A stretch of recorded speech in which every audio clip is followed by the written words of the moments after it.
आदरणीय अध्यक्ष महोदय, मैं आपको धन्यवाद देना चाहती हूं कि इस महत्वपूर्ण मुद्दे पर आपने मुझे बोलने का मौका दिया। ये अलग बात है कि सत्ता पक्ष के लोग सब मेरे बोलने से पहले ही भाग गए। आइए आइए, आपको देख के मैं खुश थी कि आप वापस आ गए। सबसे पहले मैं उन सैनिकों, उन जवानों, उन अफसरों को नमन करना चाहती हूँ जो हमारे देश के रेगिस्तानों में, हमारे देश के घने जंगलों में, बर्फीले पहाड़ियों पे हमारी देश की रक्षा करते हैं, जो हर पल देश के लिए अपनी जान देने के लिए तैयार रहते हैं। 1948 से लेकर अब तक, जब से पाकिस्तानी रेडर्स ने कश्मीर पे हमला किया, तब से लेकर अब तक हमारे देश की अखंडता की रक्षा करने में उनका बड़ा योगदान है। हमारी आज़ादी अहिंसा के आंदोलन से हासिल हुई, लेकिन जैसे मैंने कहा, उसको कायम रखने के लिए हमारी सेना का बहुत बड़ा योगदान है। अध्यक्ष महोदय, कल मैं सदन में बैठी हुई सबके भाषण सुन रही थी। आदरणीय रक्षा मंत्री महोदय ने बोला, सत्ता पक्ष के कई मंत्रियों ने बोला। 1 घंटे का रक्षा मंत्री जी का लंबा भाषण था। सुनते सुनते एक बात मुझे बहुत खटक रही थी। उसके बाद जब दूसरे भाषण भी सुने आपके सत्ता पक्ष के, तब भी ये बात बार बार मेरे मन में आ रही थी कि सारी बातें कर ली, ऑपरेशन सिंदूर की बात कर ली, आतंकवाद की बात कर ली, देश की रक्षा की बात कर ली, इतिहास का पाठ भी पढ़ा दिया, लेकिन एक बात छूट गई। उस दिन 22 अप्रैल 2025 को जब 26 देशवासियों को अपने परिवार के सदस्यों के सामने खुलेआम मारा गया, तो ये हमला कैसे हुआ, क्यों हुआ?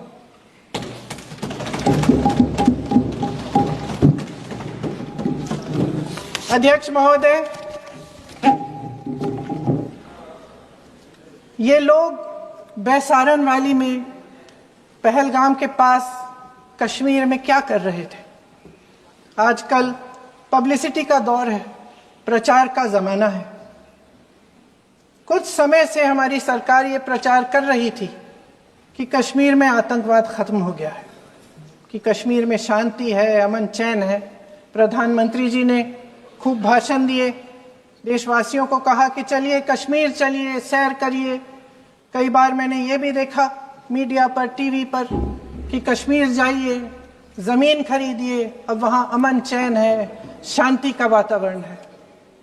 इसी बीच शुभम द्विवेदी, एक कानपुर के नौजवान, और उनके पूरे परिवार ने तय किया कि वो कश्मीर जाएंगे। शुभम द्विवेदी की 6 महीने पहले शादी हुई थी। उसकी पत्नी ने कहा कि उनके बीच एक ऐसा रिश्ता था, प्रेम और दोस्ती का ऐसा रिश्ता था कि वो एक दूसरे को बच्चों की तरह हंसाते थे।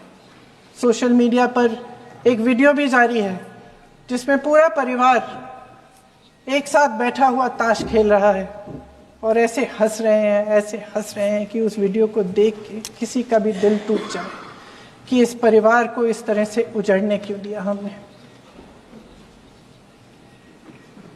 22 अप्रैल 2025 को बैसारन वैली में मौसम का मिजाज अच्छा था। जैसे हर रोज लगातार 1000 से 1500 लोग वहां पहुंचते थे, उसी तरह से उस दिन भी तमाम पर्यटक वहां पहुंचे। वहां का रास्ता आसान नहीं है अध्यक्ष महोदय जी, जंगल से जाना पड़ता है, पहाड़ों के बीच जाना पड़ता है, घोड़े से जाना पड़ता है। ये परिवार वहां पहुंचे, मौसम सुहाना था, उनके बच्चे ट्रैम्पोलिन पे खेल रहे थे, कोई जिपलाइन कर रहा था, कोई चाय पी रहा था, तो कोई कश्मीर की सुंदर वादियों की ठंडी हवा का मजा ले रहा था। शुभम अपनी पत्नी के साथ एक स्टॉल पे खड़े थे।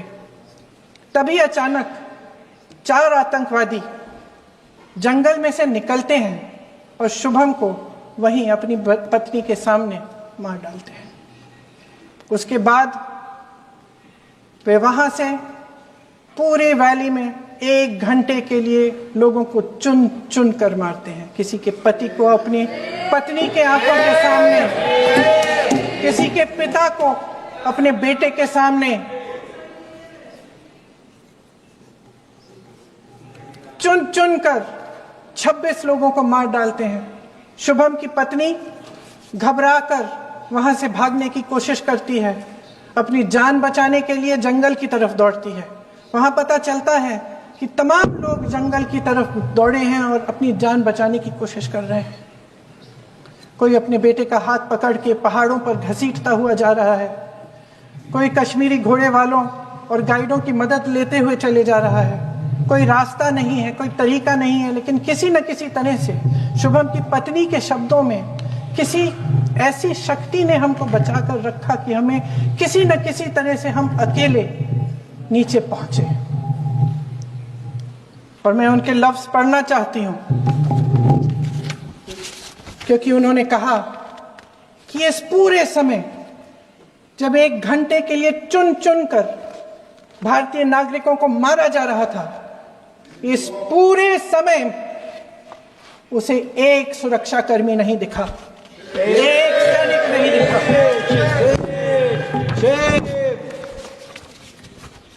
शुभम की पत्नी ने कहा, कोट, मैंने अपनी दुनिया को खत्म होते हुए देखा, अपनी आंखों के सामने एक सिक्योरिटी गार्ड नहीं था। मैं ये कह सकती हूं कि देश ने, सरकार ने हमें वहां पे अनाथ छोड़ दिया था। सिक्योरिटी क्यों नहीं थी वहां पे एक सैनिक क्यों नहीं दिखा? क्या सरकार को मालूम नहीं था कि यहां रोज 1000 से 1500 पर्यटक जाते हैं? क्या सरकार को मालूम नहीं था कि यहाँ के को पहुंचने के लिए जंगल के रास्ते से जाना पड़ता है? अगर कुछ हो जाएगा तो लोग वहां से निकल नहीं पाएंगे। एक चिकित्सा का इंतजाम नहीं था, फर्स्ट एड का इंतजाम नहीं था, कोई इंतजाम नहीं था, ना सुरक्षा का ना फर्स्ट एड का। इन लोगों को भगवान भरोसे छोड़ दिया गया। ये लोग वहां पे इस सरकार के भरोसे गए और इस सरकार ने उन्हें भगवान भरोसे छोड़ दिया।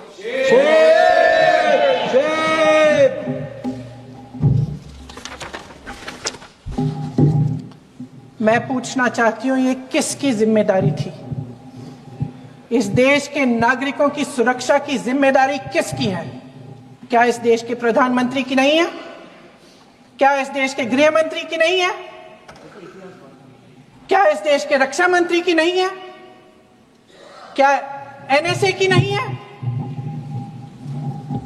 अध्यक्ष महोदय, पहलगाम हमले से सिर्फ 2 हफ्ते पहले हमारे गृह मंत्री महोदय जी कश्मीर गए थे। किस लिए गए थे? जो सुरक्षा की व्यवस्था है इसको देखने के लिए गए थे, इसको रिव्यू करने के लिए गए थे। और उन्होंने वहां कहा कि आतंकवाद पर विजय प्राप्त हुई है। ये 2 हफ्ते पहले है। 3 महीने बाद जेएनके के गवर्नर साहब एक आम इंटरव्यू में ऐसे ही चलते चलते कह देते हैं कि हाँ, बैसारन वैली में बहुत लापरवाही हुई और इसके लिए मैं जिम्मेदारी लेता हूं। ऐसे ही चलते चलते, और वो बात होती है, खत्म भी वहां होती है और वहीं खत्म हो जाती है। उनसे जिम्मेदारी ली भी नहीं जाती, कोई सवाल नहीं उठाता, कोई जवाब नहीं देता। अध्यक्ष महोदय, उस हमले की जिम्मेदारी एक आतंकवादी गुट जिसका नाम टीआरएफ है थोड़े दिनों बाद लेती है। कौन है ये टीआरएफ? 2019 में ये गुट बना। 2020 में इसने कश्मीर में आतंकवाद का काम शुरू कर दिया और 2020 अप्रैल 2020 से लेकर 22 अप्रैल 2025 तक इन्होंने 25 आतंकवादी हमले किए। गृह मंत्री महोदय ने जब यूपीए सरकार के समय के आतंकवादी हमले गिने तो लगभग 25 गिनवाए थे अभी अपने भाषण में। इस गुट ने कश्मीर में 25 हमले 2020 और 2025 के अंदर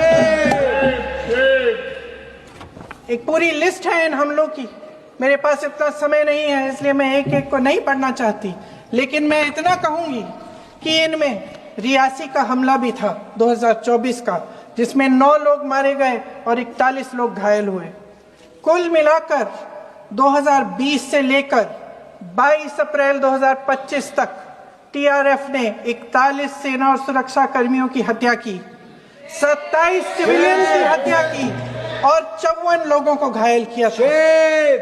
भारत सरकार ने टीआरएफ को आतंकवादी संगठन का दर्जा कब दिया? 2020 में दिया, 2021 में दिया, 2022 में दिया, 2023 में दिया। 3 साल बाद, 3 सालों के लिए ये आतंकवादी गतिविधियां कर रहे हैं और आप इनको आतंकवादी संगठन तब कहते हैं 2023 में। इसकी क्या वजह थी? ये सब सरकार के संज्ञान में था और आप मुझे बताना चाहते हैं, सत्ता पक्ष के नेता बताना चाहते हैं कि ये सब आपके संज्ञान में था, लेकिन कोई भी एक ऐसी एजेंसी नहीं है हमारी सरकार की जिसको पता चला कि ऐसा हमला, ऐसा भयानक हमला होने जा रहा है हमारे देश में, कि पाकिस्तान में बैठे हुए इस हमले की योजना बन रही है कि हम भारत जाके हैवानियत करेंगे, 26 लोगों को मार डालेंगे और हमें पता ही नहीं है। क्या ये हमारी एजेंसियों की विफलता है कि नहीं है? ये बहुत बड़ी विफलता है, एक बहुत बड़ी विफलता है। जानते थे कि ये गुट है, जानते थे कि 5 सालों से ये आतंकवादी हमले कर रहा है, अध्यापकों को मारा, आर्मी के बड़े बड़े अफसरों को मारा, आम जनता को मार डाला, पुलिस वालों को मार डाला, और आप इन पे निगरानी नहीं रख रहे थे। और ये जो एजेंसियां हैं इनकी जिम्मेदारी कौन लेगा? क्या आईबी चीफ ने अपना इस्तीफा दिया? क्या किसी ने इस्तीफा दिया? गृह मंत्री जी के कार्य क्षेत्र में आता है इंटेलिजेंस ब्यूरो। क्या गृह मंत्री जी ने इस्तीफा दिया? इस्तीफा छोड़िए, जिम्मेदारी ली।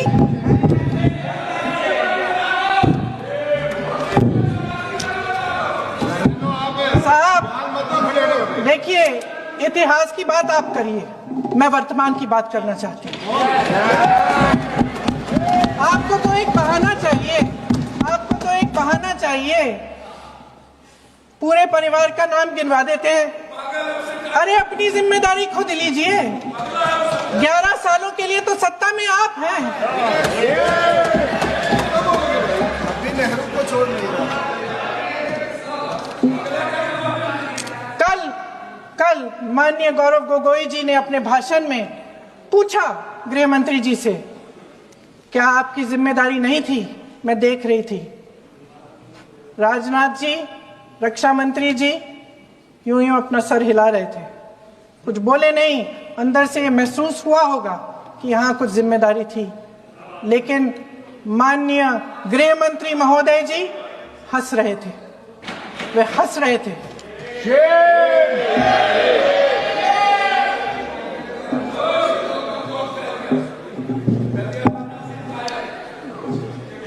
अध्यक्ष महोदय, कल सत्ता पक्ष और आज भी सत्ता पक्ष के नेताओं ने 2008 के मुंबई के हमलों का जिक्र किया, बार बार कहा कि मनमोहन सिंह जी की सरकार ने कुछ नहीं किया। ये तो जानकारी होगी ना कि उसी समय जब वो आतंकवादी हमला चल रहा था तभी उन आतंकवादियों को मार डाला था, एक बचा था और उसको भी फांसी दे दी थी 2012 में। महाराष्ट्र के मुख्यमंत्री ने इस्तीफा दिया, देश के गृह मंत्री ने जिम्मेदारी लेकर इस्तीफा दिया। एक जवाबदेही थी पब्लिक के प्रति, एक जवाबदेही थी इस देश की जनता के प्रति, इस देश की धरती के प्रति।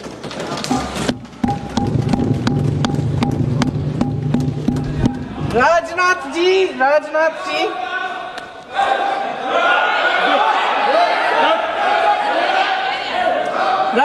जी तो पुलवामा, उरी और पठानकोट के समय गृह मंत्री रहे थे। आज वे रक्षा मंत्री हैं और हमारे गृह मंत्री महोदय श्री अमित शाह जी के नाक के नीचे पूरा मणिपुर जल गया, दिल्ली में दंगे हुए, पहलगाम में हमला हुआ और आज भी वे उसी पद पर बैठे हैं। क्यों? अध्यक्ष महोदय, बमबारी से अखबारों के हेडलाइन बनते हैं, मगर कहानी सुरक्षा में की चूक में भी है। आज देश खोखले भाषण नहीं सुनना चाहता, देश जवाब चाहता है, तसल्ली चाहता है कि सच उससे छिपाया नहीं जाएगा। देश जानना चाहता है कि उस दिन अप्रैल 22, 2025 को क्या हुआ और क्यों हुआ। आप तो खुद अपनी पीठ थपथपाने में लगे रहते हैं। सेना, देश, संसद से सच छुपाते हैं। ऑपरेशन सिंदूर जब शुरू हुआ, हम सब ने समर्थन किया, सब एकजुट होकर खड़े हो गए इस देश के लिए। दोबारा होगा, दोबारा खड़े हो जाएंगे। अगर हमारे देश पे हमला होता है तो यहां इस सदन में किसी भी पार्टी का हो, कोई भी हो, सब आपका समर्थन करेंगे। और हमें अपनी सेना पर गर्व है कि उन्होंने इस बार भी दृढ़ता से लड़ाई लड़ी, धैर्य से लड़ाई लड़ी, वीरता से लड़ाई लड़ी। लेकिन इस ऑपरेशन का सिंदूर का क्रेडिट, उसका श्रेय तो हमारे प्रधानमंत्री जी चाहते हैं। सही भी है, ठीक है, सही है, श्रेय ले। ओलंपिक्स में हमारा मेडल आता है, उसका भी श्रेय लेते हैं। लेकिन सिर्फ श्रेय लेने से नहीं होता नेतृत्व, जिम्मेदारी भी लेनी पड़ती है।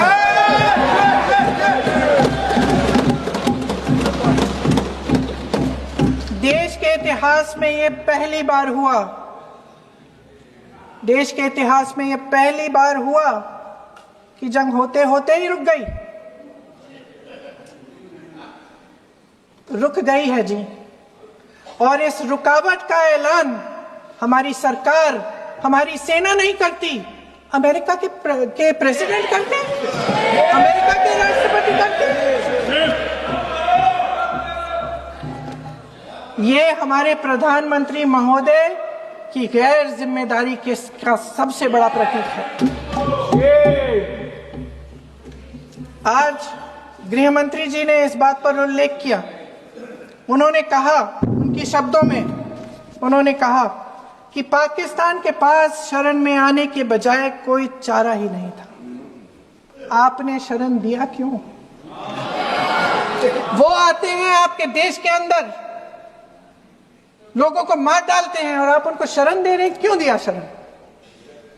इसका जवाब क्यों नहीं दिया एक भी भाषण में?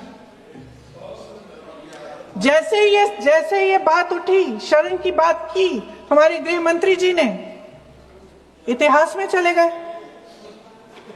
नेहरू ने क्या किया, इंदिरा गांधी ने क्या किया, यहां तक कि मेरी मां के आंसुओं तक चले गए।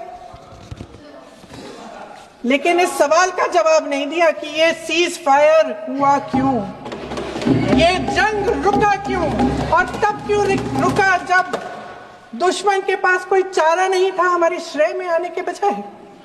क्यों रुका ये जंग? इसका जवाब नहीं दिया। धन्यवाद। आप देंगे?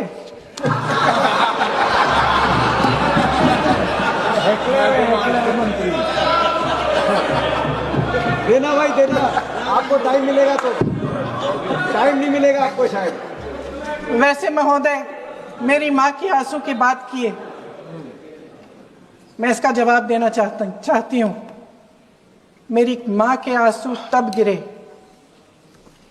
जब उनके पति को आतंकवादियों ने शहीद किया,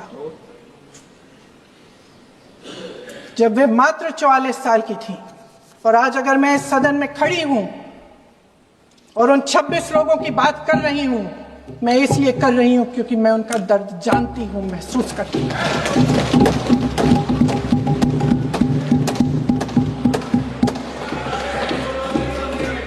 अध्यक्ष महोदय, मैंने कहा कि देश का नेतृत्व सिर्फ उपलब्धियों का श्रेय लेने से मजबूत नहीं होता। सफलता और विफलता दोनों की जिम्मेदारी लेने से बुलंद होता है। ये सोने का ताज नहीं है, कांटों का ताज है।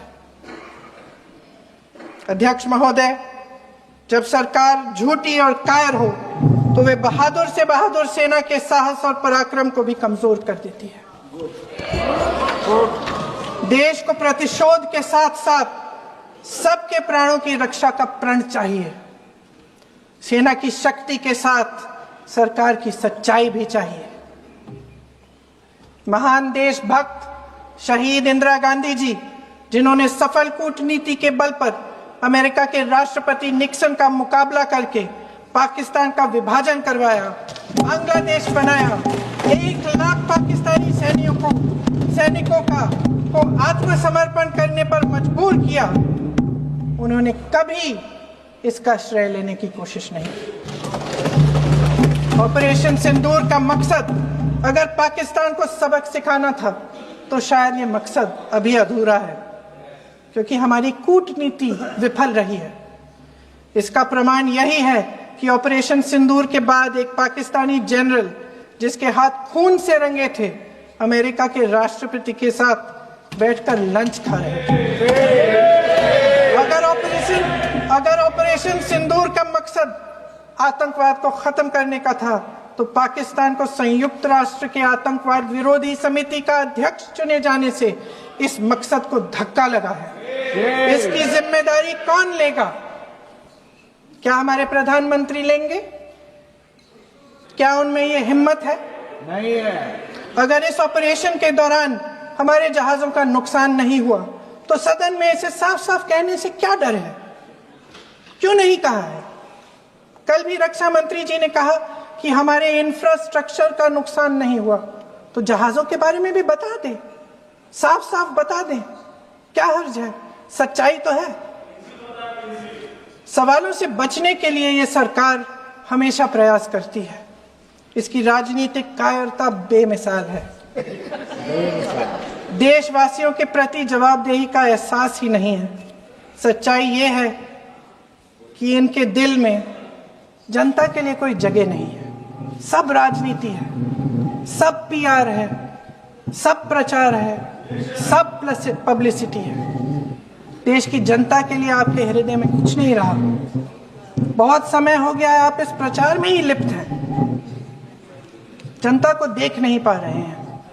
जी माननीय, जो पहलगाम में हुआ, खत्म करती हूँ, जो पहलगाम में हुआ उससे हर एक देशवासी के दिल पे चोट पहुंची है। हिमांशी नारवाल की गुहार ने हम सबको शर्मिंदा किया है। इसीलिए मैं आज यहाँ खड़े हुए एक आखिरी बात करना चाहती हूँ।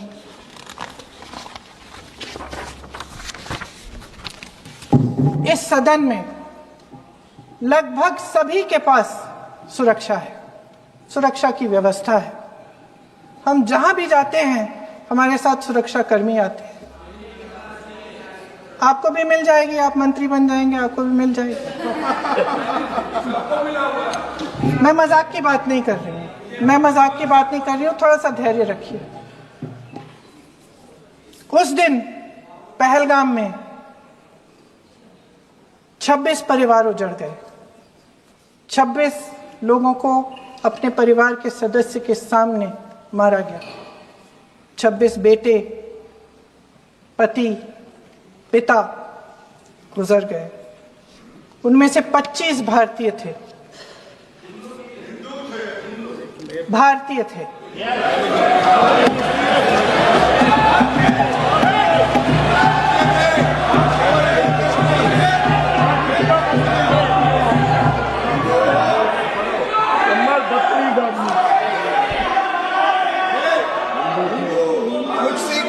जितने भी लोग बैसारन वैली में थे और जो 25 भारतीय मारे गए, उनके लिए कोई सुरक्षा नहीं थी।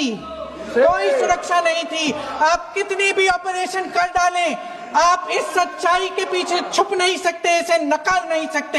आपने उनको सुरक्षित नहीं किया। कोई शर्म नहीं है, कोई शर्म नहीं है, कोई शर्म नहीं है और ना कभी होगी। सुन लीजिए, सुबह भी मैं शिव मंत्र बोल के आई हूं। इनको क्या पता शिव मंत्र क्या है? शिव मंत्र खत्म कर लूं अपना भाषण। शिव मंत्र मैं एक बार उन 25 भारतीयों के चुप रही। मैं एक बार उन 25 भारतीयों के नाम इस सदन में पढ़ना चाहती हूं, ताकि यहां बैठे हर सदस्य को यह एहसास हो कि वे भी हमारी तरह इंसान थे, किसी राजनीतिक बिसात के मोहरे नहीं थे। वे भी इस देश के बेटे थे, वे भी इस देश के शहीद हैं।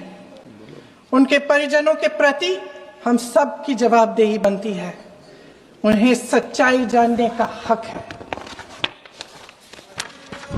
समीर गुहा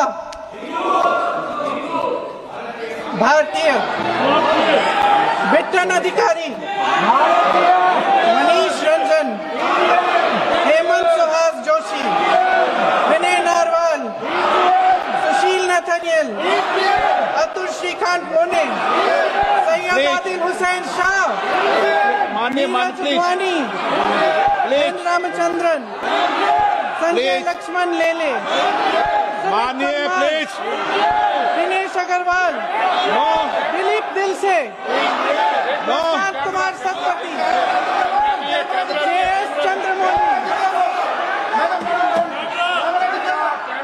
अब आप बोलिए, अब आराम से। JS चंद्रमौली, यतीश परमार, S मधुसूदन राव, सदस्य नारेबाजी का सदन नहीं है। शैलेश कलाटिया, ये तरीका ठीक नहीं है आपका। मंजुनाथ राव, कौस्तभ गणबोटे, शुभम द्विवेदी,